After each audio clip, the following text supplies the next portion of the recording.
Hello friends, Shri Swami Samarth. आज आपण एक नवीन रेसिपी बघणार आहोत. खूप जणांना भोपळ्याची भाजी आवडत नाही, पण भोपळा तर पौष्टिक असतो, पोटातही गेला पाहिजे. चला, एक न्यू रेसिपी आपण आज बघूया. आज आपण करणार आहोत पराठे, ते पण भोपळ्याचे. त्यासाठी आपण काय काय घेणार आहोत. आधी भोपळा स्वच्छ धुवून किसून घेतो आहे. बघा, किसून घेतला आपण छान. किसून घेतल्यानंतर त्याच्यामध्ये आपण सगळे एक एक वस्तू मसाले टाकणार आहोत. त्याच्यामध्ये आपण टाकलं सगळ्यात पहिले कोथिंबीर, त्यानंतर ओवा, त्यानंतर टाकलं आपण हळद, तिखट, चवीनुसार मीठ. त्यानंतर आपण टाकतो त्याच्यामध्ये अद्रक लसूणची पेस्ट. भरपूर अद्रक लसूणची पेस्ट टाका, खूप छान टेस्ट येते. त्यानंतर त्याच्यामध्ये आपण टाकत आहोत गव्हाचं पीठ. तर हे सर्व एकदा छान मिक्स करून घेऊयात.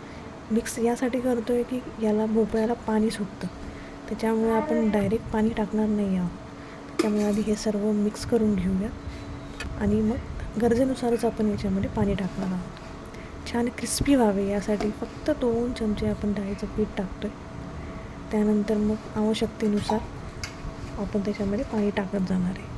थोडं थोडं पाणी टाकत जाऊन आपण छान बघा मस्तपैकी मळून घेत आहोत. एकदम पोळीसारखं नाही, थोडंसं घट्टसरच मळून घेत आहोत, कारण याला नंतर पाणी सुटणार आहे. छान पीठ मळून घेतलं आहे. आता आपण करूया याचे छान पराठे. एक पराठात बघा छान जाडसर पण नाही आणि बारीकही नाही, आपल्या पोळीप्रमाणे किंवा आवडीप्रमाणे लाटून घेतलं आहे. त्याला मस्त छान थालीपीठप्रमाणे छिद्रे पाडून घेतले, कारण की तेल सोडल्यानंतर खूप क्रिस्पी होतात. त्यानंतर आता मस्त छान दोन्ही बाजूंनी तेल लावून छान क्रिस्पी होईपर्यंत आपण पराठा भाजून घेऊया. तोपर्यंत बघा आपण अजून एक पराठा तयार करून घेऊ, जोपर्यंत आपला तव्यावरचा पराठा तयार होताच आहे.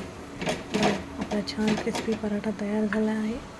तुम्ही तो सलाडसोबत असंही नुसतं खाऊ शकता, किंवा ठेचा, चटणी, दही हवं त्यासोबत, ज्यासोबत तुम्हाला खायची इच्छा आहे त्यासोबत तुम्ही खाऊ शकता.